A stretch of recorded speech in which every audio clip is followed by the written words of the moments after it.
Saludos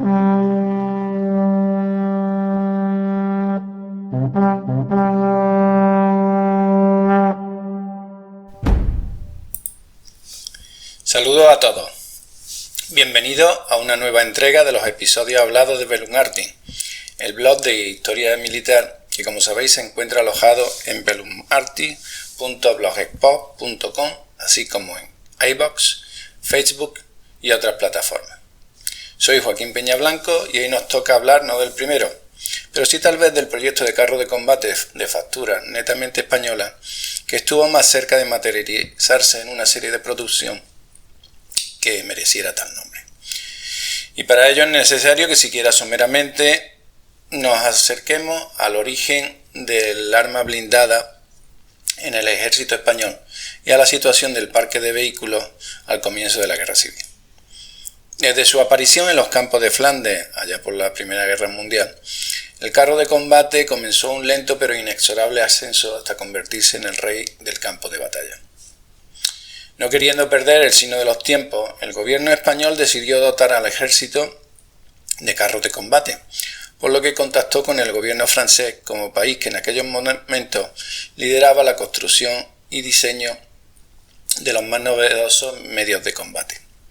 Fruto de aquellas gestiones fue que el 23 de junio de 1919 llegó a España para ser probado el primer Renault FT-17 con una torreta octogonal y ametralladora de 8 mm, que al llegar a España fue sustituida por la reglamentaria de 7 mm.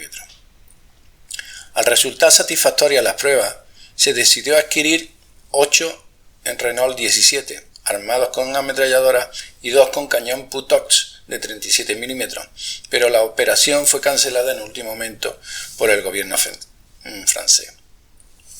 A pesar de este rechazo inicial, en agosto de 1921 y tras el desastre de Annual, se compraron 10 Renault 17, 6 Schneider CA1 y 7 Saint-Chamond modelo 1921. Los Renault 17 armados con ametralladoras de 7 mm fueron a prestar servicio en la sección de infantería de la Escuela Central de Tiro.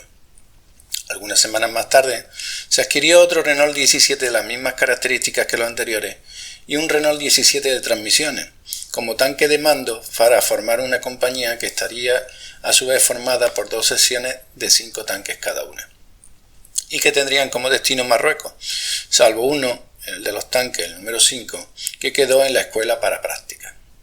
Los Renault 17 junto a los tanques Schneider constituyeron los primeros vehículos blindados del ejército español. Su primera acción en el ejército español tuvo lugar el 14 de marzo de 1922 contra las posiciones de Anbar y Tungusk, sin cosechar ningún éxito reseñable. Posteriormente se compraron 6 nuevos tanques para reponer las bajas, lo cual permitió formar una nueva sección para el desembarco de Alusema, donde tampoco demostraron ser muy útiles. Y una vez acabada la campaña de Marruecos, los FT-17 volvieron a la República, donde fueron integrados en el grupo de carros de asalto.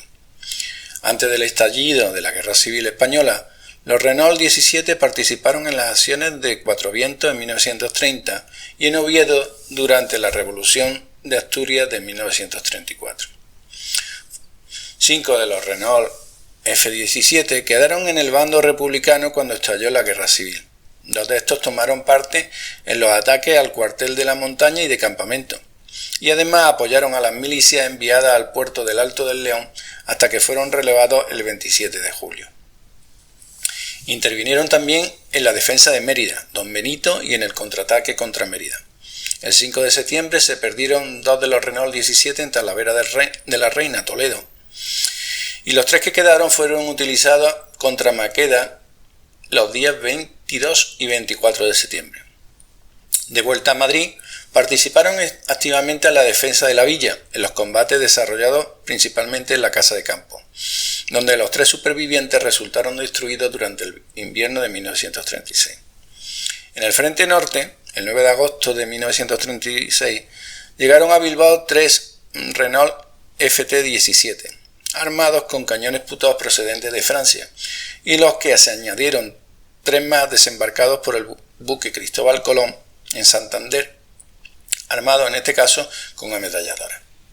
Ya en marzo de 1937, el buque Houghton desembarcó en Santander 16 Renault 17-9 de Jodamar, armados con cañones Putov procedentes de Polonia.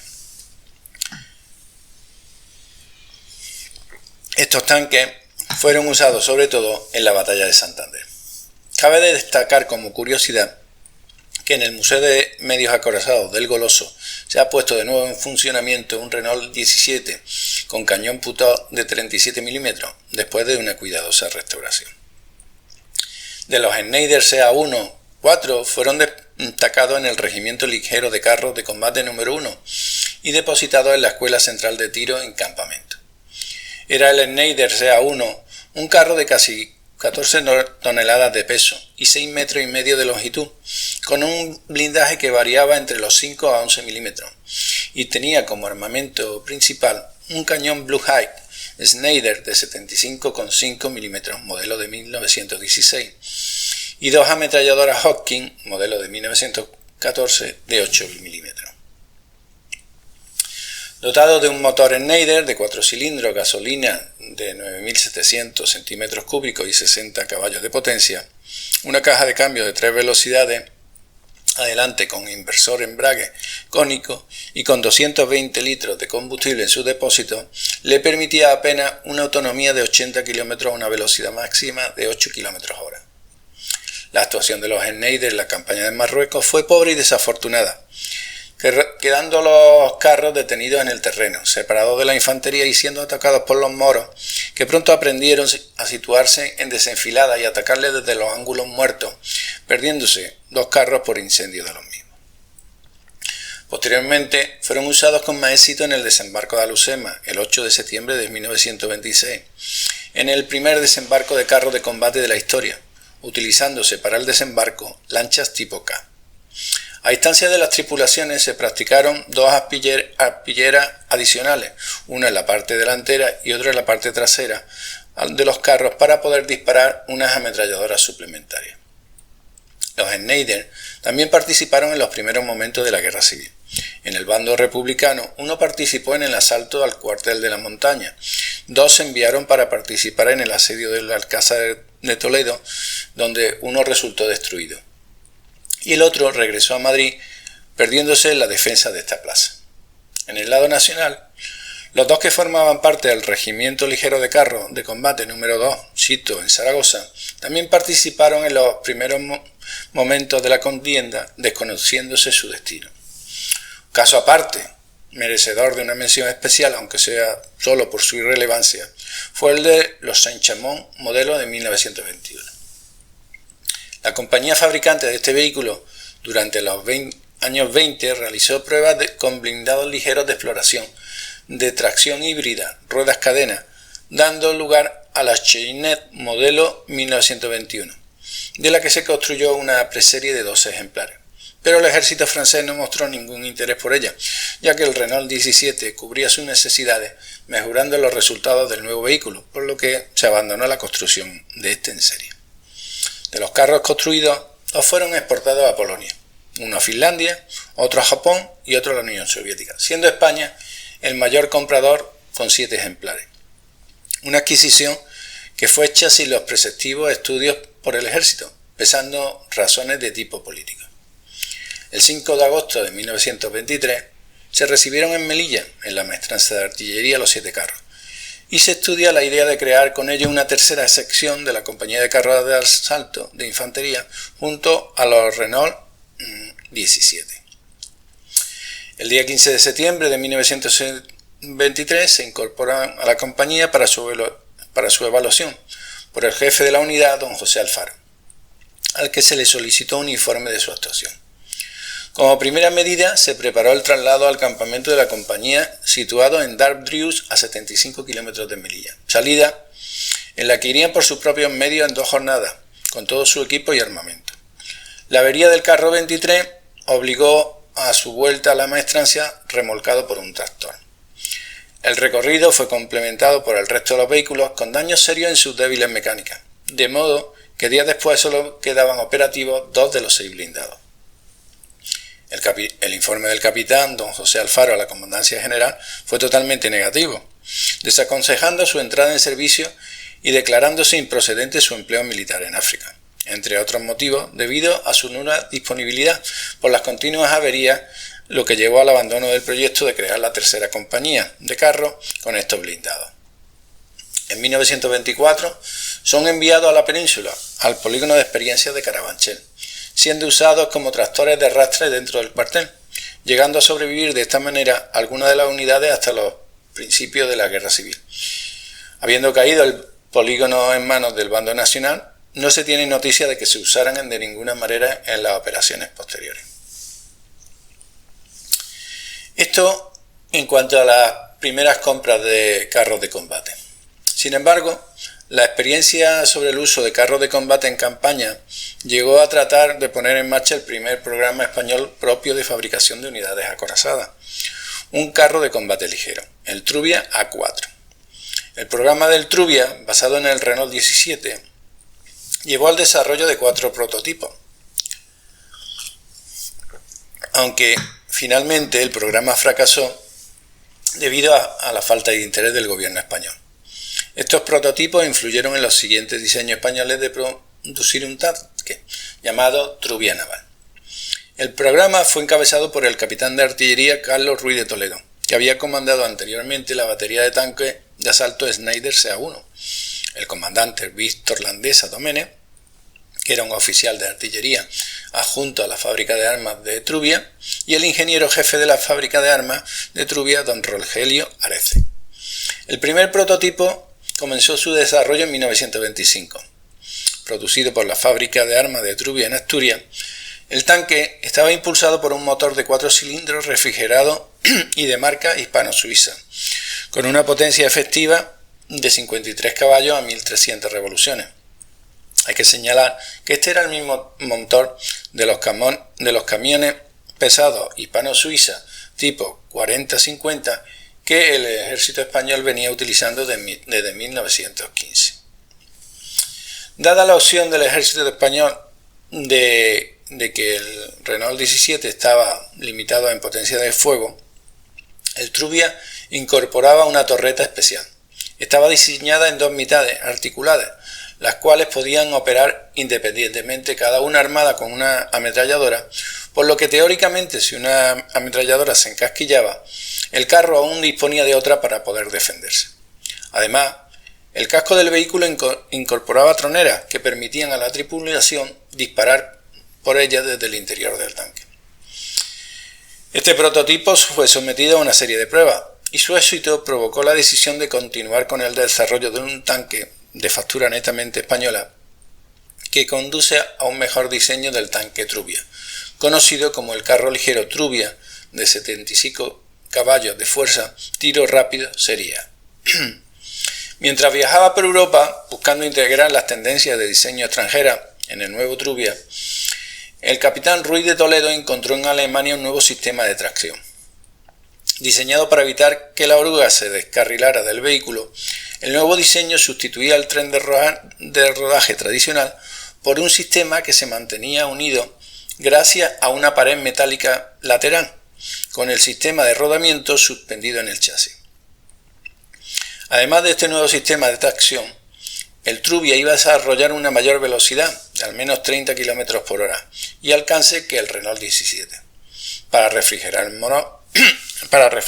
motor y la tripulación, se instaló un dispensador de aire comprimido dentro del chasis. Esto resolvía los problemas relacionados con la claustrofobia de la tripulación y la entrada de gases del motor, como sucedía en el Renault 17, consiguiendo que la cabina de la tripulación fuese mucho más ergonómica. Los 50 caballos originales fueron aumentados hasta 75 caballos gracias a un motor Daimler de 4 cilindros. La transmisión tenía 4 marchas adelante y 4 atrás. El nuevo tanque resultó satisfactorio e incluso mejoraba a los Renault 17 en algunos aspectos, por lo que se ordenó la construcción de 4 prototipos. El primer prototipo fue fabricado en 1926, pero la producción sufrió innumerables retrasos y en 1928 solo uno de ellos se había terminado, mientras que los otros 3 no estaban armados. El vehículo completo designado Trubia A4 fue enviado a la Escuela Central de Tiro de Carabanchel, donde fue sometido a una serie de pruebas. El segundo prototipo fue completado en 1931, mientras que los 2 últimos se terminaron en 1934. El prototipo original fue devuelto a la fábrica en 1935 para integrar una serie de modernizaciones y reparar cualquier daño sufrido por el vehículo durante el proceso de prueba. Los otros 3 fueron remitidos al Regimiento de Infantería Milán número 32 en Oviedo, donde continuaron las pruebas. Debido al fracaso de los intentos españoles de producir un carro de combate y a los intentos fallidos de conseguir diseños extranjeros como fueran el Fiat 3000, al comienzo de la Guerra Civil solo había 10 tanques ligeros Renault 17 en activo y dispuestos para el combate en nuestro país.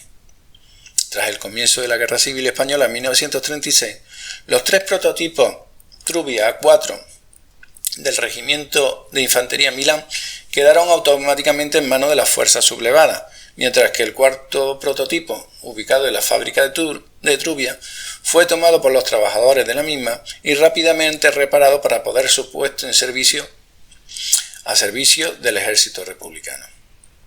Esta unidad se perderá durante el asalto republicano a Oviedo el 10 de septiembre de 1936 y al final de la guerra en esta zona todas las unidades fueron desguazadas.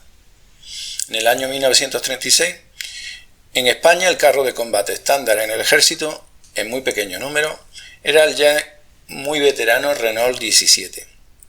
La falta de materiales acorazados movió a la Unión Soviética a apoyar al Frente Popular y al Tercer Reich e Italia a hacerlo con el bando nacional, con tanques ligeros. Entre 1936 y 1939, los alemanes proveyeron a los nacionales con 122 Panzer I y los italianos con 155 L-33-35. No obstante, cuando llegaron a España desde la Unión Soviética los T-26, este se consideraba el más moderno de los carros en servicio en todo el mundo. Pronto se comprobó en el terreno que se había entrado en una nueva dimensión en lo referente a este tipo de medios de combate. El T-26 sumaba por primera vez de una forma muy equilibrada los 3 conceptos básicos de los carros de combate modernos: protección, blindaje y armamento. Tenía una movilidad y velocidad similar a la de sus enemigos, pero su protección y blindaje eran muy superior a los de estos, y sobre todo su armamento. Un cañón de 45 milímetros de calibre estaba a años luz de las ametralladoras que armaban a los medios italianos y alemanes. Los nacionales descubrieron pronto que las ametralladoras ligeras de sus tanques no podían penetrar el blindaje de los T-26 a más de 150 metros, y que los tanques del ejército republicano podían alcanzar a los Panzer I o al Fiat Ansaldo 33-35 de distancias superiores a 1000 metros. Con el objetivo de reequipar a las fuerzas blindadas nacionales, con el T-26 los mandos nacionales premiaban a sus tropas con 500 pesetas por cada tanque T-26 capturado intacto. Esta desproporción podría haber dado lugar a un vuelco en el conflicto, pero aunque los militares soviéticos que los manejaron por primera vez en el frente de Madrid derrocharon valor, no contaron con la adecuada coordinación con la infantería y la artillería del Ejército Popular de la República. Su uso táctico iría peor cuando los blindados fueron pasando a ser operados directamente por los soldados republicanos españoles y peor cuando lo fueron por los milicianos. Las capturas por el bando nacional de cada vez más T-26 hicieron que estos carros de combate se encuadraran en la bandera de carro de combate de la Legión y en otras unidades desde junio de 1937. Los legionarios los usaron junto con los modelos italianos y alemanes y algunos Renault 17 que todavía restaban, obteniendo así el poder de fuego con el que carecían con sus otros blindados. En las filas de la bandera y cada vez en mayor número participaron en los duros combates de Madrid, del Frente Norte, del Frente de Aragón y finalmente en la rápida toma de Cataluña.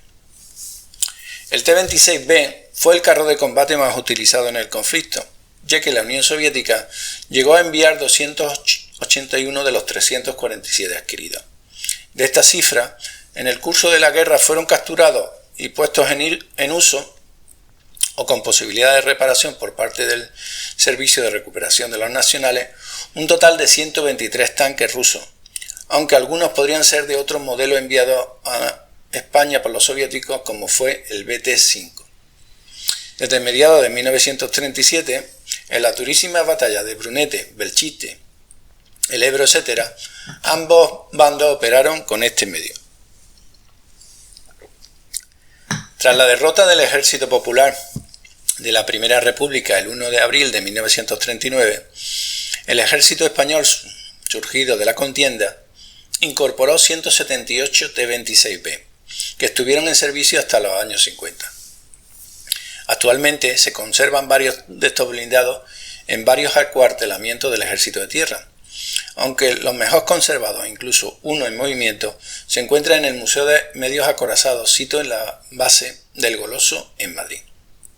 Otro T-26B especialmente bien conservado es el de la colección del Museo Militar de Cartagena, en Murcia, que como uno de los nuevos del Museo de Medios Acorazados del Goloso, lleva pintado los colores rojo y gualda en el mantelete, medida de precaución e identificación que aplicaban para identificar los de sus enemigos en los combates y así evitar en lo posible el fuego propio. En el bando nacional, el material acorazado tenía su pata principal en el Panzer I modelo A y B, siendo lo que distinguía a un otro modelo que mientras en el modelo B tenía 4 rodillos de sustentación, en el modelo A solo tenía 3.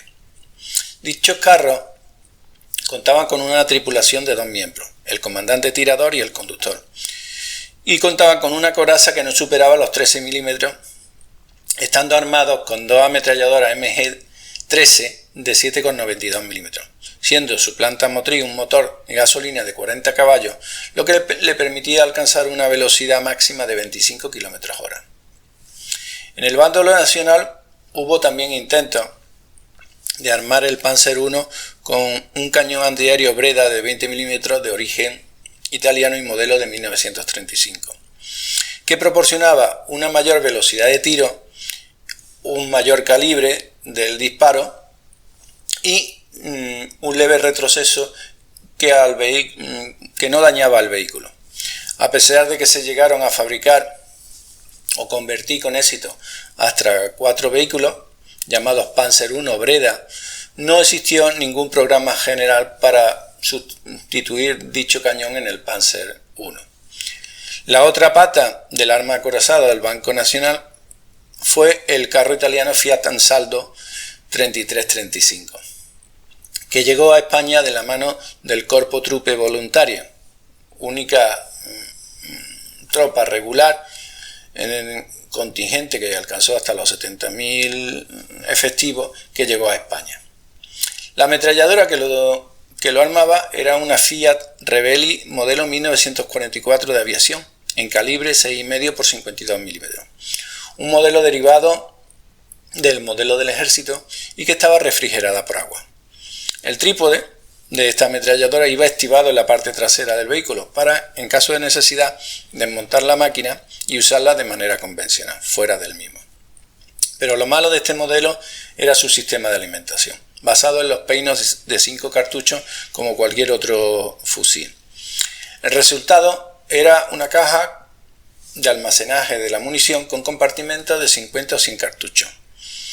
Este sistema, aparte de producir irritantes interrupciones, tenía una cadencia de tiro bastante corta para lo que era la época, de aproximadamente 400 disparos por minuto. Era lento de recargar y limitaba el almacenamiento dentro del vehículo a no más de 2.240 cartuchos. Lo único bueno del sistema era que a la hora de recargar no necesitaba ninguna máquina de eslabonar ni nada por el estilo, sino simplemente echar de la mano de la munición del fusil y rellenar los peines a mano. Esta ametralladora en el modelo 35 fue sustituida por otro de 8 milímetros.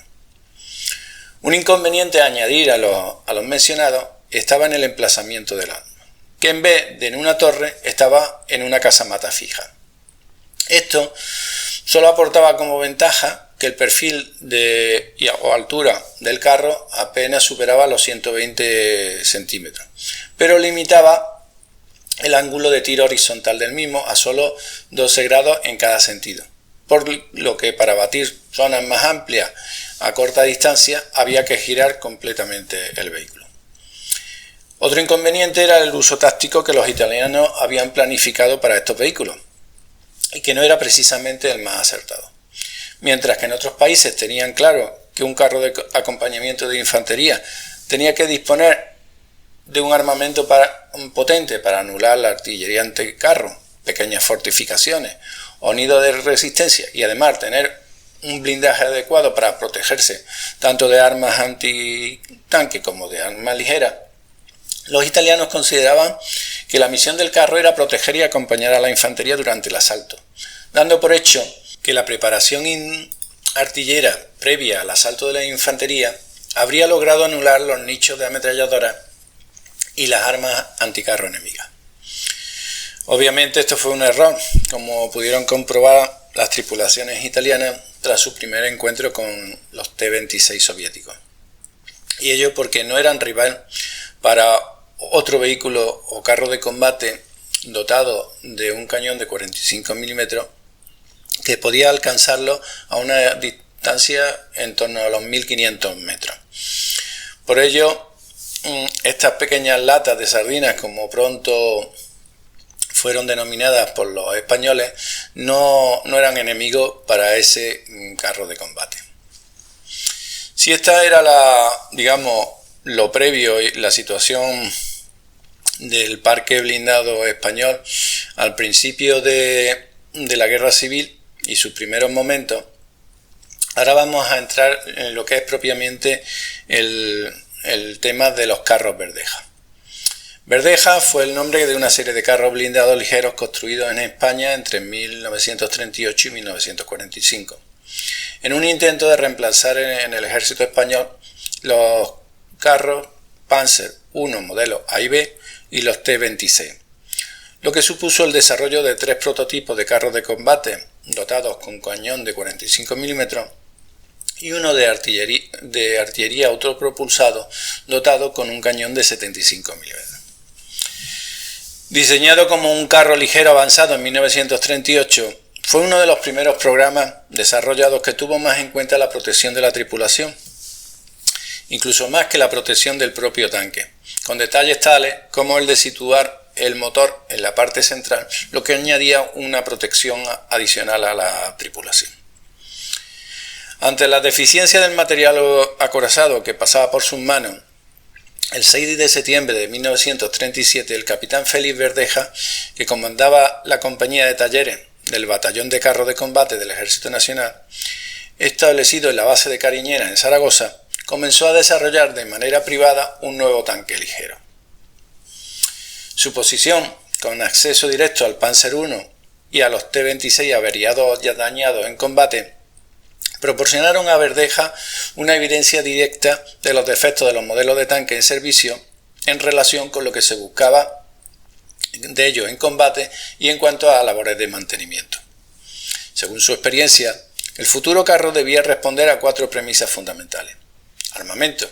Era imprescindible que el carro estuviera dotado de un cañón de 45 milímetros como poco, similar al del T-26, así como poseer un sector de tiro para fuego antiaéreo de unos 72 grados, para sus 2 MG-13, que procedentes de los Panzer I acompañaban al cañón principal. La protección era otro elemento importante. Su blindaje no debía ser menos de 15 milímetros en sus laterales. En su prototipo estaba pensado unos 16 milímetros y 30 milímetros en el frontal.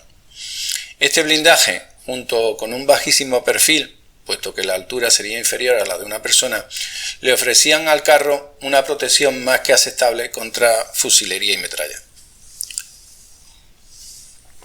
En cuanto a la movilidad, debía tener la mayor posible. Para ello se proponía un motor de 120 caballos, capaz de proporcionar una relación de 18 caballos por tonelada, más Acuciado como estaba por la falta de material y por ser un motor accesible en ese momento, utilizó un motor Ford modelo 48 tomado de un automóvil civil. Con una cilindrada de 3.622 centímetros cúbicos, proporcionaba 96 caballos de potencia a 2.000 revoluciones por minuto. Respecto al tren de rodaje, era probablemente de los detalles más inusuales del Verdeja. Y este tren de rodaje estaba compuesto tanto por la suspensión como por las orugas, puesto que había apreciado en sus labores de mantenimiento que una de las averías más normales era que las cadenas se salieran del tren de rodaje, produciendo la inmovilización del vehículo. Para ello, y para evitar ese fenómeno, se juntaron dos piezas oruga para crear una ranura central por el cual las ruedas se deslizarían. Y esta innovación demostró su utilidad, puesto que la avería antes mencionada se redujo en bastante, como veremos. Estos requisitos y soluciones se presentaron en octubre de 1938 al comandante Díaz de la Dastra, oficial al mando de la agrupación de carros de combate. Aunque el proyecto fue aprobado, el programa tuvo que hacer uso de la chatarra para construir el primer prototipo, debido a la falta de recursos y dinero. A pesar de estos problemas iniciales, incluida la crítica de Wilhelm Ritter von Thoma, que dirigía la agrupación de carros de combate de la Legión Cóndor alemanes, y que injustificadamente atacó a la labor de Verdeja en el centro de recuperación, el programa continuó y se le asignó a Verdeja un almacén en Cariñena, Zaragoza, para continuar con la construcción del prototipo, si bien se le advirtió que no tendría financiación para ello y que la actividad que desarrollara no podía ralentizar la labor esencial de reparación del material de combate que llegaba a sus talleres. Excepto la torre rectangular con blindaje de 30 mm y la barcaza, que fueron construidas en exprofeso, el resto de los componentes de este primer prototipo tenían una procedencia de lo más variopinta. En su mayoría, restos de blindaje y equipos reusados de otros tanques ligeros. De un T-26 se sacó parte del tren de rodaje, así como el cañón de 45 mm y el periscopio de puntería. De un Panzer I, la toma ametralladora ligera M13 de 7,92, la caja de cambio y los pasos finales. El motor, como hemos antes referido, era un Ford V8 de un vehículo civil, aunque su radiador, ventilador y sistema de escape fueron fabricados exprofeso para el carro.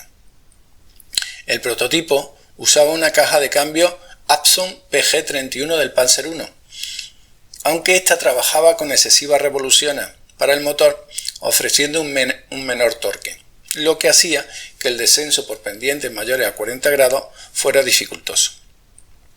Su motor le permitía alcanzar para sus 5 toneladas de peso una velocidad máxima de 70 km/h y una autonomía en carretera de 200 km. El chasis estaba dividido en 4 zonas, con la mitad delantera derecha ocupada por el motor, la caja de cambio, el embrague y los pasos finales al lado del conductor. El conductor dirigía el vehículo mediante un sistema de 2 palancas que frenaban sus respectivas cadenas, accediendo a su puesto por una escotilla cuadrangular en el techo. Detrás del asiento se colocó una escotilla de emergencia para que la tripulación pudiera evacuar el vehículo ante cualquier caso de necesidad. La mitad de atrás del vehículo estaba ocupada fundamentalmente por la caja de la torre y por 45 disparos de 45 mm, así como por 2 tanques de 60 litros de combustible. El espacio de la torre lo ocupaba el modelo 1932 del cañón antitanque de 45 mm y 2 ametralladoras MG-13 al servicio del comandante tirador y el cargador. Además del cañón, el periscopio panorámico del comandante fue también reciclado de un T-26. Probablemente los detalles más inusuales del Verdeja eran los mencionados relativos a su suspensión y la oruga. Respecto a la suspensión, esta se componía de 2 ballestas por lado, de las que pendían 2 bastidores que unían 2 ruedas cada uno, lo que hacía que el peso del carro se distribuyera sobre 8 ruedas por lado, con lo que la presión y la adaptación al terreno se mejoraban notablemente. En cuanto a la oruga, como ya se ha mencionado, para evitar que se deslizaran fuera de la rueda, se unieron 2 piezas oruga para crear una ranura central para que las ruedas se deslizasen en ella. El prototipo se terminó a principios de 1939 y se trasladó al campo de maniobra de San Gregorio en Zaragoza, para someterla a 2 series de pruebas, en las que mostró unas notables prestaciones. El 10 de enero de 1939 se efectuaron las pruebas del nuevo prototipo en Zaragoza ante una comisión presidida por el general Orgaz, con resultado favorable que se plasmó en el acta redactada por la comisión, donde destacaban los siguientes puntos. Primero, características y capacidad de franqueamiento. En principio, parece responder a todas las necesidades, pero no habiendo podido apreciarse con exactitud en el primer examen, debido a su construcción en precario, la comisión concretará respecto a este punto cuando se realice la prueba de que se dispone. Movilidad. La ligereza de su movimiento impresiona favorablemente, sobre todo en lo que se refiere a desplazamientos laterales y vueltas sobre el propio terreno, pudiendo apreciarse por la estructura de las cadenas y mecanismos de suspensión que aquellas difícilmente podrán romperse o saltar. Blindaje. En general e ingeniosamente dispuestas, las chapas en plano e inclinado es de suponer que no sean perforadas en la prueba dispuesta por el proyectil de 7,92 a distancias superiores a 100 metros, estando bien protegidos sus elementos vitales. Sin embargo, para mayor protección y continuidad de las líneas, en su parte anterior, radiadores y mirillas del conductor, debe la chapa sufrir una inclinación adecuada. Se tendrá con ello mayor protección y espacio útil en el interior. Respecto a la ventilación, mencionaba que debería dotarse el carro de un sistema de refrigeración de fácil adaptación por el espacio disponible para que la temperatura máxima no rebasase los 50 grados. En cuanto al armamento, el modelo examinado provisto de cañón antitanque de 45 milímetros, fabricado en España por Palencia S.A.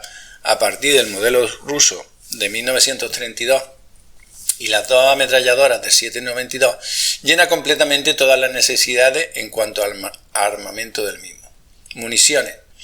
Se muestra conforme la comisión con la dotación de 60 disparos por pieza e introduce el aumento en munición de las ametralladoras hasta 4.000 cartuchos en el caso de no llevar cañón. Condiciones de tiro. Sencilla e ingeniosamente se resuelve el problema de tiro contra aeronave, simultáneamente ametralladora y cañón, con ángulos de 75 grados. 10 días después, el 20, y en el mismo escenario se realizaron las pruebas ante el mismo general Franco, con idéntico éxito y el resultado de ser aprobada de inmediata la continuidad del proyecto. Para ello, su creador fue destinado a Bilbao, con el encargo de terminar el carro experimental. Esto propició que se cursaran las órdenes y disposiciones necesarias a la Comandancia General de Artillería y a la Jefatura de Fabricación de Vizcaya-Santander, para que se dispusieran los medios técnicos e industriales necesarios para iniciar un proyecto que fue denominado Carro Verdeja número 1. Al final de la Guerra Civil, el comandante Verdeja formó parte de la comisión militar que, encabezada por el general Aranda, viajó a Alemania en junio de 1939 visitando varias fábricas de blindados y las escuelas de artillería y de carros de combate. Tras la visita, Verdeja, junto a su equipo de la Dirección General de Industria y Material de Guerra, terminó los planos del nuevo ingenio a principios de noviembre de 1939. La apariencia del prototipo del Verdeja número 1 resultante se acercaba a la que se planteó originalmente en los diseños del capitán. El casco del vehículo se alargó y la placa trasera se inclinó, mientras que la capacidad de combustible y por tanto el alcance en combate se incrementó, al igual que la capacidad de munición y el grosor del blindaje. El vehículo se fabricó en Bilbao, única ciudad en España con una línea de montaje de vehículos pesados. Impulsado básicamente por el mismo motor Ford V8 modelo del 48 de 8 cilindros, 85 caballos de potencia a 3.600 revoluciones por minuto del prototipo, era el mismo que utilizaba como planta motriz el British Universal Carrier de 3 toneladas de peso. Una gran diferencia externa entre los modelos anteriores y el prototipo era la nueva torreta de más bajo perfil que permitía al cañón de 45 milímetros elevarse entre 8 a 70 grados. El cañón original de 45 milímetros del modelo 1932 se cambió por un nuevo cañón de 45 milímetros fabricado por la Sociedad Anónima Plasencia de Armas, acompañándose por la anteriormente mencionada ametralladora MG-13 de 7,92. La munición que transportaba estaba compuesta por 72 disparos de 45 milímetros y 2.500 disparos de 7,92. El sistema óptico estaba formado por un anteojo monocular TZ5A con campo de visión de 25 grados y 2,4 aumentos, montado sobre un alza con tambor graduada a distancia.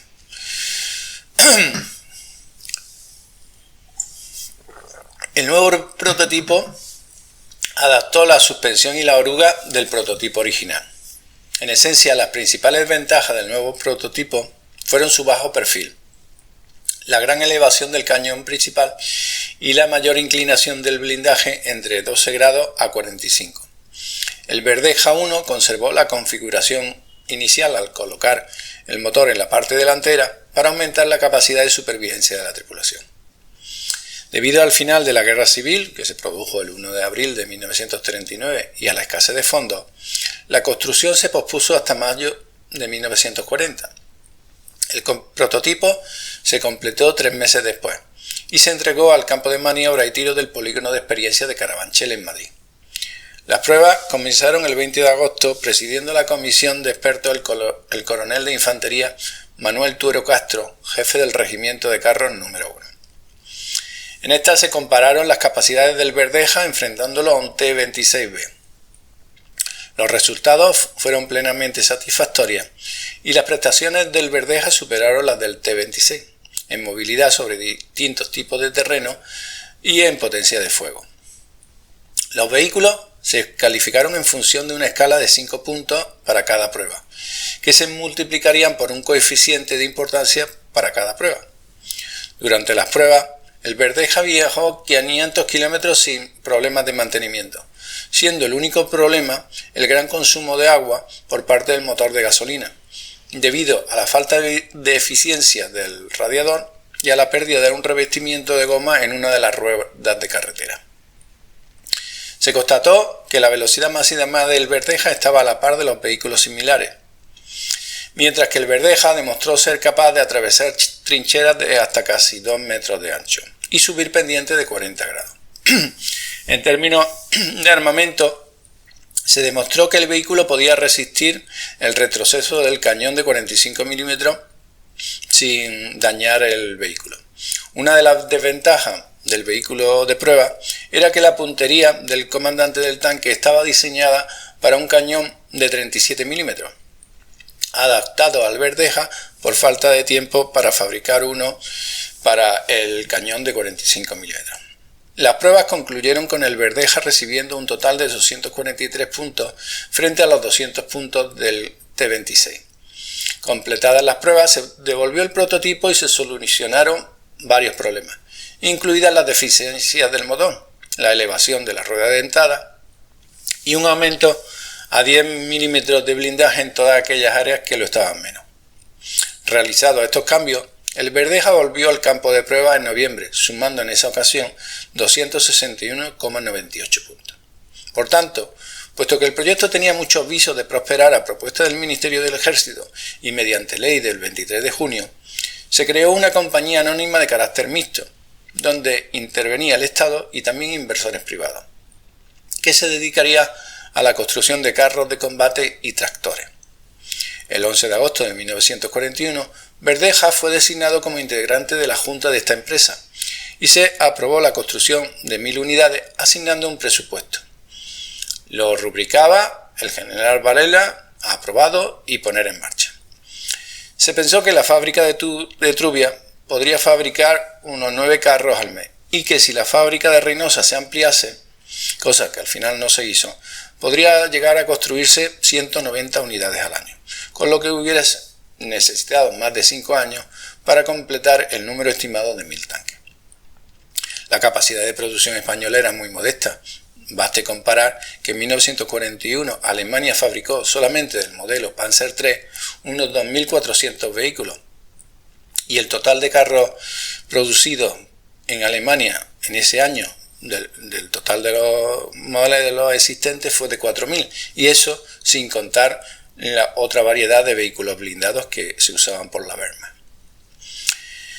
El prototipo de producción del Verdeja iba a adoptar el motor V12 de gasolina Lincoln Zephyr de 120 caballos de potencia, lo que requería un contrato entre el gobierno español y Ford Motor Ibérica, la filial española de Ford. Simultáneamente y ante la eventualidad de un fracaso de conversaciones con Ford, el gobierno comenzó a contactar con varias empresas alemanas, incluida Maybach. A pesar de los fondos y los 2 años de construcción asignados, la construcción y expansión de la fábrica nunca se completó. Surgieron otros problemas, incluido el hecho de no llegar a un acuerdo con Ford o Maybach. Estos factores, la mala situación económica de España, la falta de clientes distintos al ejército español, la falta de incentivos para que las empresas españolas participaran en el programa, llevaron al abandono del intento de fabricar el Verdeja 1. Otro intento fue la contratación de la empresa ADASA, Armamento de Aviación S.A., para la fabricación de una preserie de 2 unidades experimentales. A pesar de no conseguir un motor, ADASA se ofreció a construir 300 unidades, pero estos intentos fracasaron y el programa fue abandonado en 1941. Además de estos problemas técnicos, al carro Verdeja se le planteó otro no menos importante y que a la postre llegó al abandono del proyecto. Y es que los informes remitidos desde Rusia por los voluntarios de la División Azul sobre los nuevos carros soviéticos ponían en evidencia que con la puesta en funcionamiento del T-34 y del KV-1 a finales de 1941, el carro Verdeja número 1 estaba desfasado, tenía escaso blindaje y su armamento principal de 45 mm resultaba insuficiente. Finalmente se dejó en dique seco la construcción de un carro español y se optó por la única opción posible, la compra directa de vehículos, carros de combate, a Alemania. Sin embargo, ya por entonces el ya comandante Félix Verdeja había revisado su proyecto introduciendo diversas mejoras, algunas de ellas basadas en las grandes enseñanzas que la Segunda Guerra Mundial estaba proporcionando. El nuevo diseño dio lugar al nacimiento del carro de Verdeja número 2, cuyas especificaciones técnicas estuvieron definidas a finales de 1941. El Verdeja 2 contaba con muchas mejoras sobre el primero. El nuevo diseño presentaba un compartimento del motor rediseñado en la parte trasera del chasis, lo que significaba mover la rueda de entrada motriz también hacia la parte trasera. El traslado de la ubicación del motor a la parte posterior del vehículo permitió un mejor enfriamiento del motor y del comportamiento en combate, además de permitir que la torreta se moviera hacia adelante y el conductor se situó en el costado izquierdo del vehículo y a su derecha se situó el tirador de ametralladora y el radiooperador. Los dos accedían a sus puestos por sendas escotillas situadas en el glacis del vehículo. El blindaje del vehículo también se incrementó sustancialmente entre 5 y 10 mm, sufriendo también modificación tanto sus cadenas como su tren de rodaje y suspensión. El motor del Verdeja 2 era un Lincoln Zephyr de 86 caballos, de 12 cilindros con válvulas laterales y potencia máxima de 110 caballos a 3.900 revoluciones por minuto, proporcionando una velocidad máxima de 45 km/h y un radio de acción de 220 km con los 200 litros de su tanque de combustible. El armamento, sin embargo, era el mismo que el modelo 1, una pieza contracarro de 45 mm, modelo de 1939, y 2 ametralladoras MG-13 de 7,92. Sin embargo, la munición que transportaba era mucho mayor, 136 disparos de 45 mm y 4.000 cartuchos de 7,92. El aparato de puntería consistía en un anteojo de 2,5 aumentos, campo de visión de 15 grados, luminosidad 13, con cruz filial y escala de alcance. El blindaje de acero al cromo-níquel variaba entre los 12 a los 40 milímetros, siendo la suspensión y el tren de rodaje muy similares al del Verdeja 1. Tras muchos retrasos, fundamentalmente debido a problemas técnicos, así como a la oferta del gobierno alemán para suministrar el motor del Panzer IV para el Verdeja, este proyecto no fue aprobado por el director general de Industria y Material hasta julio de 1942. Descartado el Verdeja 1, no fue hasta agosto de 1944 que se entregó el prototipo del Verdeja 2, habiéndose incorporado mientras tanto 20 Panzer IV-H y 10 Stuka 3 al ejército español a finales de 1943. No menos decisivos en estos retrasos fueron los fracasados intentos de adquirir 100 Panzer IV de más e incluso Panzer y Tiger durante 1944. Las pruebas y ensayos a los que fue sometido el Verdeja 2 pusieron de manifiesto que el vehículo estaba a un nivel comparable a los modelos fabricados por las diferentes potencias militares en la época en que se concibió, que debemos recordar que fue en 1941. Pero casi concluida la Segunda Guerra Mundial, era claramente inferior a otros carros de combate como el Panzer IV alemán o los T-34 soviéticos, en aspectos claves como el blindaje y el armamento principal. El carro de preserie hizo las pruebas en el polígono de experiencia de Caravachel en 1944 y luego pasó a la Escuela de Aplicación y Tiro de Infantería para proseguir los ensayos técnicos. Las pruebas se eternizaron y el carro quedó arrumbado en la escuela en 1950, y dado que los carros supervivientes de la guerra civil aún en uso se caían a pedazos, se intentó resucitar el proyecto. Se le cambió al prototipo el motor por un Pegasus Z202 con vistas a ponerlo en producción. A esta altura ya el carro estaba totalmente desfasado y necesitaba una actualización total. La llegada de material americano a precio de saldo unos años después acabó definitivamente con el proyecto.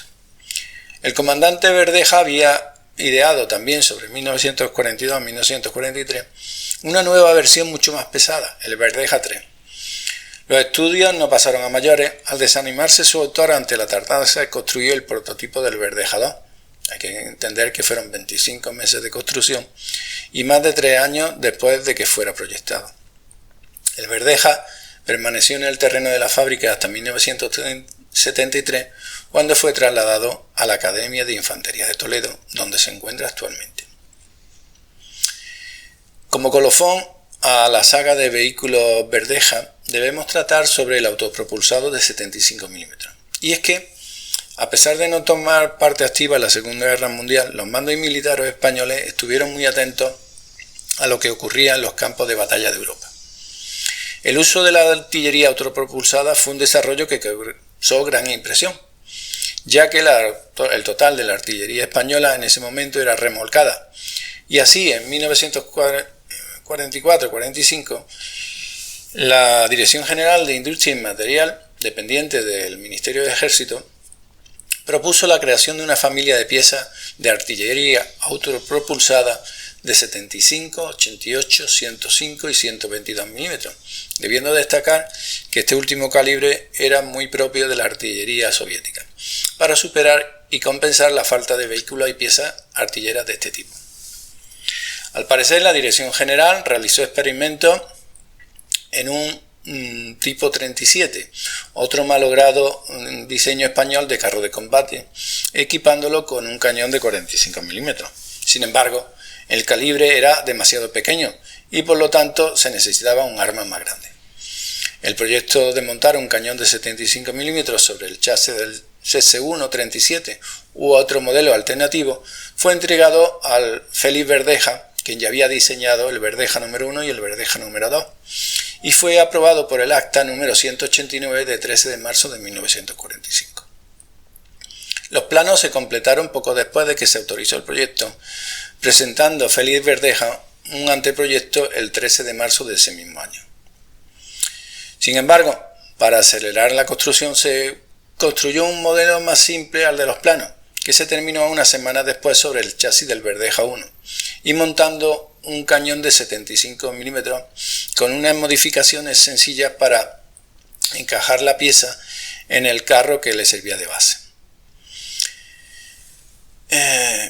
Al convertirse directamente sobre otro vehículo ya preexistente, el Verdeja número 1, se conservaron muchísimos elementos de este, incluida la suspensión, el tren de rodaje y la mayor parte de la sección frontal. La torreta, el techo en la parte trasera y la pared trasera que bajaba hasta los guardabarros se quitaron por completo. El casco del tanque, en este caso una pieza de artillería autopropulsada, tenía una forma trapezoidal hecha de láminas de acero soldada y remachada, con una inclinación y curvatura en la parte delantera y trasera y vertical en los lados. El glacis tenía 10 milímetros de espesor, con un ángulo de 12, la armadura frontal de 25 milímetros a 45 grados, los lados de 15 milímetros, el techo de 10 milímetros y el vientre de 7 milímetros. La sección frontal se dividió por la mitad, creando otras dos secciones. El lado derecho albergaba el asiento del conductor, el mecanismo de dirección y el control del motor. El mecanismo de accionamiento constaba de los 3 pedales clásicos de cualquier automóvil comercial, 2 palancas de freno para las orugas, una palanca de cambio y los distintos indicadores de velocidad, aceite, agua, etc. El conductor accedía a su asiento a través de una escotilla en la parte superior del vehículo, al lado del periscopio. El otro lado contenía el motor y su sistema de alimentación y refrigeración, así como la caja de cambio y las puertas de acceso al exterior y al lado derecho. Como los depósitos de combustible del Verdeja número 1 se encontraban en la parte trasera del vehículo, hubo de reubicarlo debido a las nuevas funciones que se le daban a esta zona. Se colocó así un nuevo, mayor y único tanque de combustible detrás del conductor hasta la pared de separación en el medio. Su suspensión consistía en las 2 ballestas del Verdeja número 1 que estaban conectadas al cuerpo principal a través de 2 ejes rígidos por cada lado. El tren de rodaje estaba compuesto por una rueda dentada de 18 dientes en la parte delantera, una rueda loca en la parte trasera, 8 pequeñas ruedas divididas en 2 grupos unidas a la ballesta por 2 láminas fijas y 4 rodillos de retorno en la parte superior de cada una. Las orugas estaban hechas de eslabones fundidos individualmente de aleación de magnesio y acero de 97 por 200 milímetros de ancho. El tren de rodaje permitía que el vehículo cruzara terrenos difíciles con facilidad y llegaba a los 44 km/h gracias a su motor Ford V8 modelo del 48 de 8 cilindros. Como se mencionó anteriormente, se construyó un escudo protector de acero para proteger el arma y la tripulación, que consistía en una placa de 10 milímetros de espesor que era mayormente recta en un ligero ángulo que subía desde el chasis del vehículo hasta que se curvaba en la parte superior. La parte superior y trasera quedaron desprotegidas de los dos únicos orificios del escudo. El primero a la derecha y en el medio era para el arma, lo que permitía elevarle y darle una pequeña cantidad de recorrido horizontal. El segundo, en el lado superior izquierdo, era para las miras de puntería. El cañón seleccionado fue el cañón RR de 75 mm fabricado por la Sociedad Española de Construcción Naval de Reynosa en 1939, ligeramente modificado para que encajase a la perfección en el carro que le servía de base. El obús era un tubo de acero monobloque que utilizaba un freno de boca de doble deflector con 12 giros, completando un giro completo cada 40 calibres. Pesaba 536 kilos y tenía una longitud de 2,94 metros con una elevación del cañón de 25 grados, una depresión del cañón de 0,25 con un movimiento de 4,5 grados tanto a la izquierda como a la derecha. A juzgar por la inscripción en el cañón del arma, se puede suponer que fue la tercera de las armas producidas, ya que dice literalmente: marca RR ECN Reynosa 1939, tercer año triunfal, 536 kilos, número 3. Cuando el vehículo estaba en movimiento, el arma estaría colocada horizontalmente en su lugar en el bloqueo del recorrido del arma situado en la placa frontal.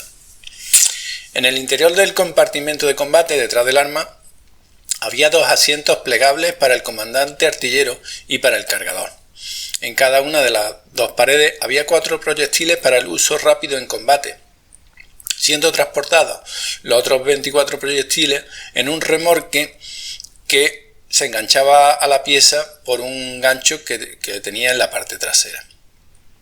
No obstante, el autopropulsado contaba con una característica exclusiva, que era un freno de mano diseñado por el propio Verdeja. Una característica única de este prototipo y que dio muy buenos resultados, y que consistía en un freno mecánico integrado en la rueda loca en la parte trasera del chasis, lo que garantizaba la estabilidad del vehículo al disparar y evitaba daños a la transmisión por eliminar cualquier tipo de retroceso o movimiento durante el disparo. Poco después, el vehículo estaba listo para las pruebas.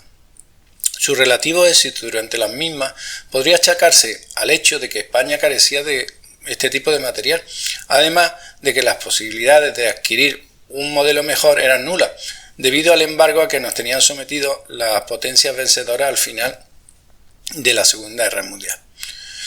Anotar solo que 6.000 metros de alcance máximo para los estándares de 1946 era inadecuado, y poco más se sabe de los resultados de este ensayo.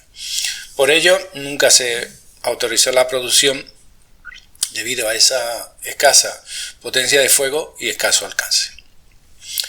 La suerte de la pieza autopropulsada fue muy parecida a la del Verdeja número 2, y el vehículo permaneció intacto en el campo de pruebas de Carabanchel hasta 1973, cuando fue trasladado a la base Alfonso XIII, sita en la carretera de Extremadura, donde se encontraba el regimiento Watt-Rat número 55 de Infantería Mecanizada. Pronto fue trasladado a otra base y finalmente entregado a la base del Goloso, en la afuera de Madrid, como parte de la colección del Museo de Vehículos Acorazados, teniendo que lamentar que en su traslado, en el que se usó la ayuda de una grúa, se dañó la soldadura entre la placa superior y la placa frontal, donde estaba la mirilla del conductor y el guardabarro trasero derecho. Para concluir, tal vez puede decirse que el proyecto Verdeja constituyeron un certero intento de dotar a España de una industria de armamento pesado, con las enormes ventajas que esto habría supuesto para la defensa nacional y para la economía española, más aún contemplando la posibilidad de su exportación.